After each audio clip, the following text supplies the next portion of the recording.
ကျွန်တော်တို့ဒီကလေးတွေလေ့ကျင့်တဲ့အခါတော့ကျွန်တော်တို့ငါက football school program အတွက်ကျွန်တော်တို့တင်တန်းတက်ထားတဲ့ဆရာတွေရှိပါတယ်အဲ့ဆရာတွေနဲ့ကျွန်တော်တို့ဒါပူးပေါင်းပြီးတော့လေ့ကျင့်တော့မှာဖြစ်ပါတယ်ကျွန်တော်တာဝန်ကျတဲ့အခြေခံပညာအဆင့်ဆရာတွေရှိပါတယ်ခင်ဗျာဒါရန်အားကြတဲ့ကစားသမားတော့ဝနတိုဖြစ်ပါတယ်ဒါသူ့လိုမျိုးနိုင်ငံကျော်ဖြစ်ချင်လို့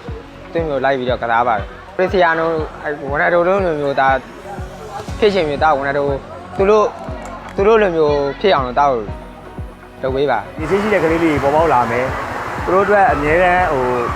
ဘောလုံးကန်ရမယ့်အခွင့်အရေးဖြစ်လာမယ်အဲ့ရမှာတစ်ဆင့်ကျွန်တော်တို့ရဲ့ဒီ under 15 league တို့ under 17 league တို့ဒီငယ်လက်ဝဲစင်တွေကနေ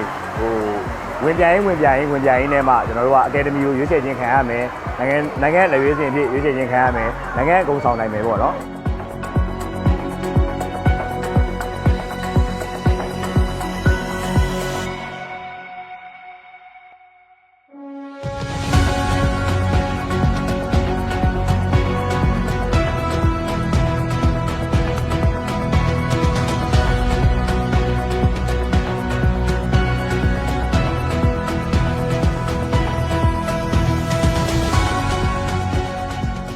ဒီနေ့ကျင်းပတဲ့အခမ်းအနားအစီအစဉ်လေးကတော့ကျွန်တော်တို့ football school program ရကျွန်တော်တို့ဒီပွဲလေးလုပ်တာပေါ့ဖွင့်ပွဲကမ္ဘာဘောလုံးအဖွဲ့ချုပ်ကပေးတဲ့ FIFA ဘောလုံးခွင့်ထောက်ပံ့တဲ့ FIFA ဘောလုံးခွင့်ကိုဖွင့်လှစ်တဲ့အစီအစဉ်ဖြစ်ပါတယ်ဒီခမ်းနားမှာကျွန်တော်တို့ရန်ကုန်တိုင်းဒေသကြီးရဲ့လူရေးဝင်ကြီးရဲ့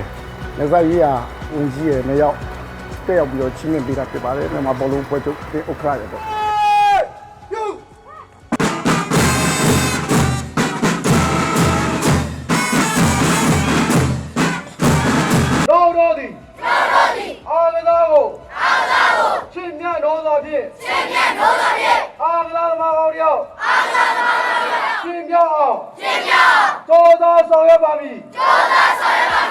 ဒီနေရာလေးကတင့်တော်တယ်ပေါ့ဒီနေရာ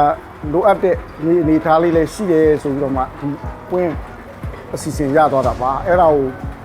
တော့ကျွန်တော်တို့ကဘောလုံးဖွဲ့ချုပ်ကနေမှထပ်ပြီးတော့မှရွေးချယ်ပေးတာဖြစ်ပါတယ်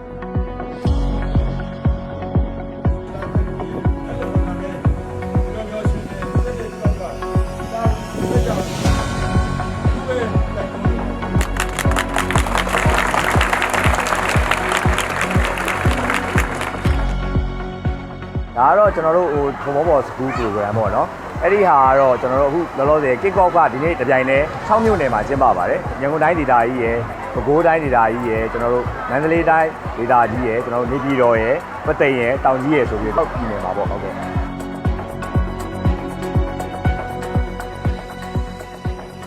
ရန်ကုန်တိုင်းအတွင်းမှာတော့ကျွန်တော်တို့ဒီတကြောင်းနဲ့ဖြစ်ပါတယ်ဆိုတော့နိုင်ငံအနေနဲ့ဆိုတော့ကျွန်တော်တို့ပထမနေပြည်တော်စပူတီတီအထက6တကွင်းနဲ့ကျွန်တော်တို့တကွင်းနှစ်ကွင်းပဲပြပါထောက်ပံ့တာဖြစ်ပါတယ်အခုဒီဆောက်တဲ့ကျောင်းလေးကတော့ကျွန်တော်တို့ဒဂုံမြို့တွေအရှိပိုင်းမြို့နယ်အလာကတ်ဖြစ်ပါတယ်အလာကတ်ကျောင်းဖြစ်ပါတယ်ဒီနေရာလေးကတော့ကျွန်တော်တို့မင်းမဟာ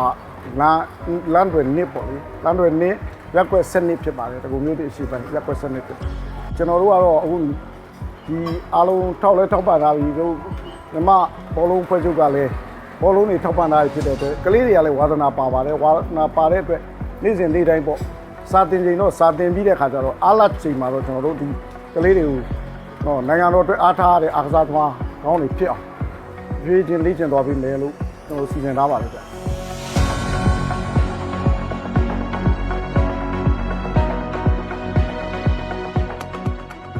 ဒါဘောလုံးဝါသနာပါတာ10နှစ်သားတည်းရဘောလုံးဒါဝါသနာပါတာနိုင်ငံကျော်ဘောလုံးသမားဖြစ်ခြင်းလို့ဝါသနာပါတာဒါဒီကျောင်းမှာတက်တော့ကတော့ယူဇူ40ကို3နှစ်တိုက်တော့ကစားခဲ့ပါတယ်ဒီလိုမျိုးကျောင်းမှာဘောလုံးကွင်းလာလုပ်ပြရတော့ဒါရန်လည်းပြောပါတယ်ရန်လည်း PT လည်းဖြစ်ပါတယ်ဒါဘောလုံးကစားတဲ့နေရာမှာတော့ဒါကွင်းလည်းတော့ကစားပါတယ်သူများလိုမျိုးအကောင်းဆုံးကစားသမားစုတယ်ဒါရန်လိုချင်ပါတယ်အားကြောင့်မို့ဒါကွင်းလည်းကိုကစားတာပါကျောင်းမှာသူဝင်လေ့ကျင့်တဲ့အချိန်ကမနက်9နာရီကနေပြီးတော့10နာရီခွဲထိနေ့ကင်းကျောင်းပြန်လို့ရှိရင်3နာရီရနေပြီးတော့9နာရီထိပဲ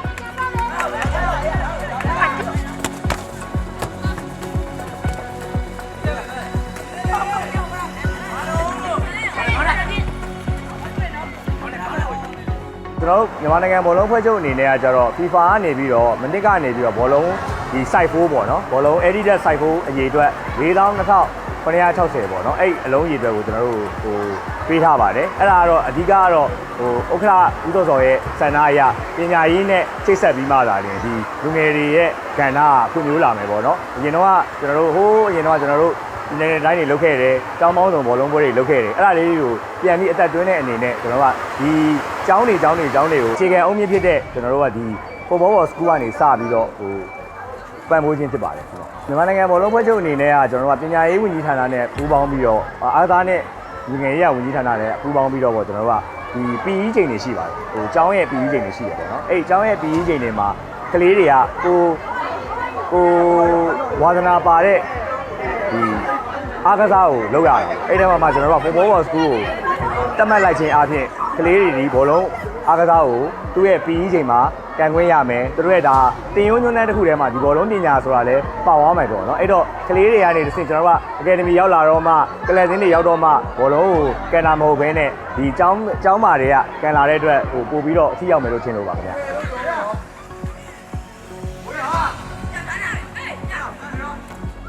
ကျွန်တော်တို့အစီအစဉ်ဆွဲထားတာတော့ဒီမှာပြိုင်ပွဲကျင်းပဖို့အထူးရှိပါတယ်မြို့နယ်အစီအစဉ်နဲ့ကျွန်တော်တို့မြို့နယ်လုံးရှိတဲ့ကလေးတွေပေါ့လေဒီမိုးရာသီဒီကျောင်းပွင့်စာရာသီဖြစ်တဲ့အတွက်ကျွန်တော်တို့ကြံတဲ့ဟာပြင်ဆင်နေရဆဲဖြစ်ပါတယ်အဲ့တော့နည်းနည်းလေးဒီကျောင်းပွင့်တဲ့အချိန်လေးနည်းနည်းငြိမ်သွားပြီဆိုရင်တော့ကျွန်တော်တို့ကစားပွဲတွေကျင်းပဖို့ရှိတာနောက်တစ်လောကတော့ကျွန်တော်တို့မြို့နယ်အရင်ကစားမှာဖြစ်ပါတယ်နောက်ပိုင်းမှာကျွန်တော်တို့ပညာရေးကျွန်တော်တို့တိုင်းပညာရေးအစီအစဉ်နဲ့ကျန်တဲ့ကျောင်းတွေလည်းပါဝင်လာမှာဖြစ်ပါတယ်ကျွန်တော်မြန်မာနိုင်ငံဘောလုံးပွဲချုပ်အနေနဲ့လည်းနီးပြတွေရှိပါတယ်ဟို scouting department ပေါ့နော်အဲ့တော့သူတို့ကအများနဲ့ဒီ talent ဖြစ်တဲ့လူတွေကို scout လုပ်နေတာပေါ့အဲ့တော့သူတို့ကတွေးရှိတဲ့လူတွေကိုကျွန်တော်တို့ကအမှတ်သားထားမယ်ကျွန်တော်တို့ကဟိုခြေစမ်းမှုရှိရင်သူတို့ကိုခေါ်ပြီးတော့ခြေစမ်းမယ်အဲ့မှာမှထူးချွန်တဲ့ကလေးတွေကိုနိုင်ငံလေဝေးစဉ်အဖြစ်ရွေးချယ်မယ်ဒါမှမဟုတ်လေကျွန်တော်တို့ academy မှာထားပြီးတော့ပြုစုပေးထောက်မယ်ပေါ့နော်အဲ့လိုမျိုးမှန်းထားပါတယ်ခင်ဗျ